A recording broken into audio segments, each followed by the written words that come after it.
Hi friends, welcome to my new video. ಎಲ್ಲರೂ ಸುಸ್ವಾಗತ. So ಯಾರೆಲ್ಲ ಯೂನಿವರ್ಸಿಟಿ ಸ್ಟೂಡೆಂಟ್ ಅವರಿಗೆ ಇಂಪಾರ್ಟೆಂಟ್ ಅಪ್ಡೇಟ್ ತಂದಿದ್ದೀನಿ. ಅದು ಏನಂತ ಇವತ್ತಿನ ವಿಡಿಯೋದಲ್ಲಿ ನಿಮಗೆ ಪ್ರತಿಯೊಂದು ಸಂಪೂರ್ಣವಾಗಿ ಒಂದು ಇನ್ಫಾರ್ಮೇಶನ್ ಕೊಡ್ತಾ ಇದ್ದೀನಿ.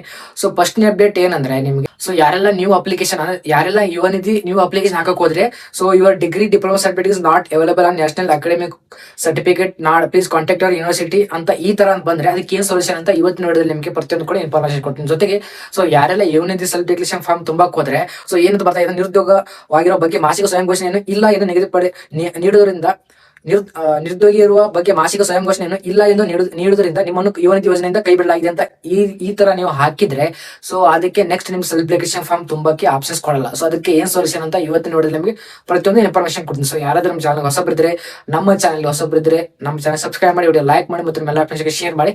ಸೊ ಜೊತೆಗೆ ಸೊ ನಿಮ್ಮ ಯುವನಿಧಿ ಸೆಲ್ಫ್ ಡಿಕ್ಲೇಷನ್ ಫಾರ್ಮ್ ತುಂಬ್ತಿರಲ್ಲ, ಸೊ ಯಾವ ತರ ತುಂಬಬೇಕಂತ ನಿಮಗೆ ಇವತ್ತೊಂದು ಪ್ರತಿಯೊಂದು ಕೂಡ ಸ್ಟೆಪ್ ಬೈ ಸ್ಟೆಪ್ ಕೊಡ್ತೀನಿ ಫ್ರೆಂಡ್ಸ್. ಸೊ ಮೊದಲು ಸೊ ಯಾರೆಲ್ಲ ಹೊಸಬ್ರಿದ್ದೀರಾ, ಸೊ ಯಾವ ತರ ನೀವು ಪ್ರತಿಯೊಂದು ಕೂಡ ರಿಜಿಸ್ಟ್ರೇಷನ್ ಮಾಡ್ಕೊಂಡಿದ್ದೀರಾ, ಬಟ್ ಯೂನಿವರ್ಸಿಟಿ ನಂಬರ್ ಹಾಕಕ್ ಹೋದ್ರೆ ಸೊ ಏನಪ್ಪಾ ನಿಮ್ ನಾಡ್ ಅಂತ ಬರ್ತಾ ಇದೆ. ಸೊ ನಾಡತ್ ಯಾಕೆ ಬರ್ತಾ ಇದೆ ಅಂದ್ರೆ, ಸೊ ನೀವು ಡಿಗ್ರಿ ಸರ್ಟಿಫಿಕೇಟ್ ಏನ್ ತಗೊಂಡಿರ್ತಾರೆ ನಿಮ್ ಕಾಲೇಜಿಂದ, ಸೊ ಅವ್ರು ಏನಾದ್ರೆ ಇನ್ನ ಅಪ್ಡೇಟ್ ಮಾಡ್ಬೇಕು. ಸೊ ಡಿಗ್ರಿ ಸರ್ಟಿಫಿಕೇಟ್ ರಿಸಲ್ಟ್ ಬರ್ತಾರೆ, ಮಾರ್ಕ್ಸ್ ಕಾರ್ಡ್ ಬರ್ತಾರೆ, ಬಟ್ ಏನಪ್ಪಾ ಅಂದ್ರೆ ಯೂನಿವರ್ಸಿಟಿಯಲ್ಲಿ ಅವರು ನಿಮ್ ಕಾಲೇಜ್ದವರು ಏನಪ್ಪಾ ಅಂದ್ರೆ ಅಪ್ಡೇಟ್ ಮಾಡ್ಬೇಕು. ಸೊ ನಿಮ್ ಕಾಲೇಜ್ ಅಪ್ಡೇಟ್ ಮಾಡಿರಂಗಿಲ್ಲ. ಸೊ ಏನಂದ್ರೆ ನೀವು ಇಲ್ಲಿ ಕಲ್ತಿರ್ತಕ್ಕಂಥ ನೀವು ಡಿಗ್ರಿ ಕಾಲೇಜಲ್ಲಿ ಹೋಗಿ ನಮ್ದು ಯೂನಿವರ್ಸಿಟಿ ನಂಬರ್ ಏನೋ ರಿಜಿಸ್ಟ್ರೇಷನ್ ಆಗಿಲ್ಲ, ಸೊ ನೀವು ಅಲ್ಲಿ ಹೋಗಿ ರಿಜಿಸ್ಟ್ರೇಷನ್ ಮಾಡಿದ್ರೆ ಮುಂದೆ ನಮಗೆ ಹೊರಗಡೆ ಯಾವುದೇ ಆದ್ರೂ ಒಂದು ಕಾಲೇಜ್ ಆಗ್ಲಿ ಮತ್ತೆ ಯಾವುದೇ ಒಂದು ಸ್ಕಾಲರ್ಶಿಪ್ ಆಗಲಿ ಹಾಕೋಕೆ ಒಂದು ಏನಪ್ಪಾ ಅಂತಂದ್ರೆ ಈಜಿ ಆಗುತ್ತೆ. ಸೊ ಅದಕ್ಕೋಸ್ಕರ ನೀವು ಏನಂದ್ರೆ ರಿಜಿಸ್ಟ್ರೇಷನ್ ಅಪ್ಡೇಟ್ ಮಾಡಿ ಮತ್ತೇನಪ್ಪಾ ಅಂದ್ರೆ ಅದೇನ್ ಹೇಳ್ತಾ ಇದ್ದಾರೆ, ಯೂನಿವರ್ಸಿಟಿ ಹೋಗಿ ಅಪ್ಲೈ ಮಾಡುತ್ತೆ ಹೇಳ್ತಾರೆ. ಸೊ ಯೂನಿವರ್ಸಿಟಿ ಅಥವಾ ನಿಮ್ ಕಾಲೇಜು, ಸೊ ನೀವು ನಿಮ್ ಕಾಲೇಜ್ ಅಲ್ಲಿ ಹೋಗಿ ಅಪ್ಲೈ ಮಾಡಿ ಅಥವಾ ಏನಂದ್ರೆ ನಿಮ್ದು ಯೂನಿವರ್ಸಿಟಿ ಹೋಗಿ ಏನಪ್ಪಾ ಅಪ್ಡೇಟ್ ಮಾಡ್ಕೊಳ್ಳಿ. ಸೊ ಎರಡು ಆಪ್ಷನ್ಸ್ ಇರುತ್ತೆ. ಸೊ ಅದಕ್ಕೋಸ್ಕರ ನಿಮ್ ಕಾಲೇಜಲ್ಲಿ ಹೋಗಿ ನೀವೇನಂದ್ರೆ ನಿಮ್ದು university number registration number update ಮಾಡ್ಕೊಳ್ಳಿ. ಇಷ್ಟ ಐತೆ ನಿಮ್ಗೆ ಸೊಲ್ಯೂಷನ್ ಹೊಸೊಬ್ಬರಿಗೆ. ಸೊ ನೆಕ್ಸ್ಟ್ ಬಂದ್ಬಿಟ್ಟು ಏನಪ್ಪಾ ಅಂದ್ರೆ ಸೆಲ್ಫ್ ಡಿಕ್ಲೇಷನ್ ಫಾರ್ಮ್ ತುಂಬಾಕ್ ಹೋದ್ರೆ ಸೊ ಈ ತರ ಬರ್ತದೆ. ಯಾವ ತರ ಅಂದ್ರೆ, ಸೊ ನಿರುದ್ಯೋಗಿ ಆಗಿರೋ ಬಗ್ಗೆ ಮಾಸಿಕ ಸ್ವಯಂ ಘೋಷಣೆಯನ್ನು ಇಲ್ಲ ಎಂದು ನೀಡುವುದರಿಂದ ನಿಮ್ಮನ್ನು ಯೋಜನೆಯಿಂದ ಕೈ ಬಿಡಲಾಗಿದೆ. ಸೊ ನೀವು last time self declaration form ತುಂಬುವಾಗ ಏನಪ್ಪಾ ಅಂದ್ರೆ ನೋಡಿ ಯಾವ ತರ ತುಂಬ್ತೀರ ಅಂದ್ರೆ ನೀವು ಸ್ಟಾರ್ಟಿಂಗ್ ಹೋಗಿ ಏನಪ್ಪಾ ಅಂದ್ರೆ ಯುವನಿಧಿ ಅಂತ ಸರ್ಚ್ ಮಾಡಿದ್ರೆ ಯುವನಿಧಿ ಅಂತ, ಸೊ ಎರಡನೇ ಆಪ್ಷನ್ಸ್ ಸೊ ಏನಂದ್ರೆ ಸೆಲ್ಫ್ ಡಿಕ್ಲೇಷನ್ ಫಾರ್ಮ್, ಸೊ ಅದ್ರ ಮೇಲೆ ಕ್ಲಿಕ್ ಮಾಡ್ಕೋತೀರಾ. ಸೊ ನೆಕ್ಸ್ಟ್ ಬಂದ್ಬಿಟ್ಟು ಏನಪ್ಪಾ ಅಂದ್ರೆ ಅಲ್ಲಿ ಆ Yuvanidhi self declaration form page open ಆಗುತ್ತೆ. ಅಲ್ಲಿ ಬಂದ್ಬಿಟ್ಟು ಯುವನಿಧಿ ಅಂದ್ರೆ ಆಧಾರ್ ಕಾರ್ಡ್ ಅಥೆಂಟಿಕೇಶನ್ ಅಂತ ಇರುತ್ತೆ. So Aadhaar card authentication click ಮಾಡ್ಕೋದ್ರೆ ಅಲ್ಲಿ ಆಧಾರ್ ಕಾರ್ಡ್ ವೆರಿಫಿಕೇಶನ್ ಒಂದು ಫೇಸ್ ಬರುತ್ತೆ. ಸೊ ಅಲ್ಲಿ ಹೋಗಿ ನೀವು ಆಧಾರ್ ಕಾರ್ಡ್ ನಂಬರ್ ಹಾಕೋತೀರಾ.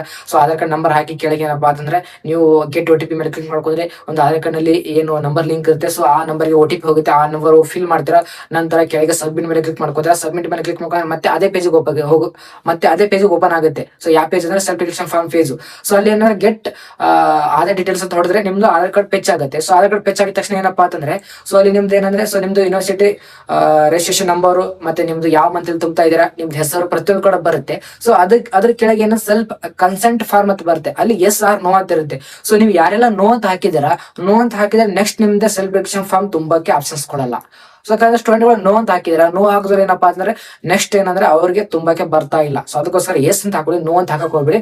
ಸೊ ಯಾಕಂದ್ರೆ ಸ್ಟೂಡೆಂಟ್ಗಳದ್ದು ನೋ ಅಂತ ಎಸ್ ಅಂತ ಹಾಕಿದ್ರೆ ಆದ್ರೂ ಕೂಡ ಅವ್ರದ್ದು ಸೇಮ್ ಆಸಿಟಿಸ್ ಇದೇ ತರ ಬರ್ತಾ ಇದೆ. ಸೊ ಅದಕ್ಕೆ ಏನಪ್ಪಾ ಅಂದ್ರೆ ನೀವು ಯುವನಿಧಿ ಹೆಲ್ಪ್ ಲೈನ್ ನಂಬರ್ಗೆ ಫೋನ್ ಮಾಡಿ ಅದೊಂದು ಹತ್ತಿರದ ಯುವನಿಧಿ ಆಫೀಸ್ಗೆ ಹೋಗಿ ನಿಮ್ದು ಏನಪ್ಪಾ ಈ ತರ ಆಗ್ತಾ ಇದೆ ಅಂತ ಹೋಗಿ ನಿಮ್ದು ಪ್ರಾಬ್ಲಮ್ ಸಾಲ್ವ್ ಮಾಡ್ಕೊಳ್ಳಿ.